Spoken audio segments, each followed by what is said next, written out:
పేదల కష్టాలు తొలగించాలనే ఉద్దేశంతో అనేక సంక్షేమ పథకాలు ఇస్తున్నప్పుడు కూడా అవి సరైన స్థాయిలో పేదలకు లబ్ధి చేకూర్తలేని చెప్పి ఒక బాధతోని ఒక ఆవేదనతోని ఇలా వికసిత్ భారత్ పేరు వికసిత్ యాత్ర పేరుతోని దేశవ్యాప్తంగా యాత్ర చేపడుతుంటే చాలా మంది ఆశ్చర్యపోతున్నారు. చింతకుంట పోతే చాలా మంది ప్రజలు ఆశ్చర్యపోతున్నారు.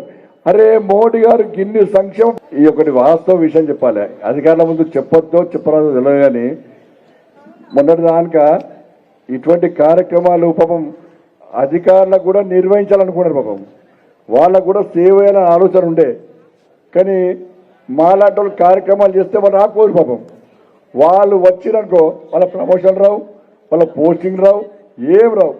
ప్రభుత్వం మారిన వెంటనే తెలంగాణ రాష్ట్రంలో అధికారులకు స్వేచ్ఛ వచ్చింది. ఉద్యోగస్తులందరూ కూడా పనిచేస్తున్నారు, ధైర్యంగా పనిచేస్తున్నారు, నిజాయితీగా పనిచేస్తున్నారు, నిబద్ధతతో పనిచేస్తున్నారు.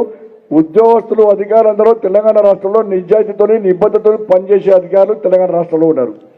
కానీ నిజాయితీతో నిబద్ధతతో పనిచేసే అధికారులకు ఇన్నో స్వేచ్ఛ లేదు. ఇలా ఏ అధికారిక కార్యక్రమంలో పాల్గొనే అవకాశం లేదు. వాళ్ళ సమస్యలు చెప్పుకునే అవకాశం ఇప్పటివరకు లేదు. కనీసం ప్రజాప్రతినిధులను ఇతర పార్టీకి సంబంధించిన ప్రజాప్రతినిధులు కలిసే అవకాశం లేదు. అందుకే తెలంగాణ రాష్ట్రం సర్వనాశనం అయిపోయింది. వాళ్ళ అప్పుల పాలైంది, అభివృద్ధి మొత్తం కుంటుపడ్డది. ఇప్పటి వరకు కూడా ఇవాళ అధికారులు స్వేచ్ఛగా పనిచేయడం ముందుకు వచ్చారు. ఇవాళ ప్రజల పక్క న్యాయం జరుగుతుంది. ఇలా ఇంత మంచి కార్యక్రమాన్ని 3 సార్లు పోస్ట్పోన్ చేసిన నేనే. అధికారులు సహకరిద్దామని అధికారులకు ఉన్నా కూడా ప్రభుత్వం నుంచి ఒత్తిడి, నువ్వు కార్యక్రమాన్ని చేయొద్దు, చేస్తాను అవుట్, నీ ప్రమోషన్ లేదు, లూప్ లైన్ పెడతాం. కాబట్టి ఏ ప్రభుత్వమైనా ఏ పార్టీ ప్రభుత్వమైనా కూడా అధికారం ఉన్నప్పుడు అధికారులను ప్రజల కోసం ఉపయోగించుకోవాలి. వాళ్ళ విధులను స్వేచ్ఛగా నిర్వహించుకునే విధంగా స్వేచ్ఛను ఇవ్వాలి తప్ప గిరిగీసి ఒక బాగా బార్డర్ గీసి ఇది దాటద్దు, మేము చెప్తేనే వేయాలి, మేము చెప్తేనే పోవాలంటే అభివృద్ధి సాధ్యం కాదు. పేదల బతుకులు నాశనం అవుతాయి, ప్రజలకు న్యాయం జరగదు, ప్రజా సమస్యలు వినే అవకాశం ఉండదు, ప్రజా సమస్యలు పరిష్కరించే అవకాశం వాళ్ళకు ఉండదు. వాళ్ళకి స్వేచ్ఛను ఇస్తే పని చేస్తారు వాళ్ళు. ఇలా స్వేచ్ఛ దొరికింది, మీరు నమ్మరు. నేను ఏ కార్యక్రమాన్ని వినా కూడా ఇండోర్ అధికారి నాతో మాట్లాడపోదురు, నేను ఫోన్ చేస్తే మాట్లాడపోదురు.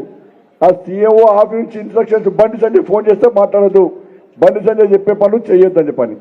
ఇప్పుడు ఏమైంది, ఇలా బయటికి వెళ్తే అధికారులు అందరూ కూడా సెల్ఫీలు దిగుతున్నారు మాతో మంచిగా మాట్లాడుతున్నారు, ప్రేమ అభిమానంతో మాట్లాడుతున్నారు.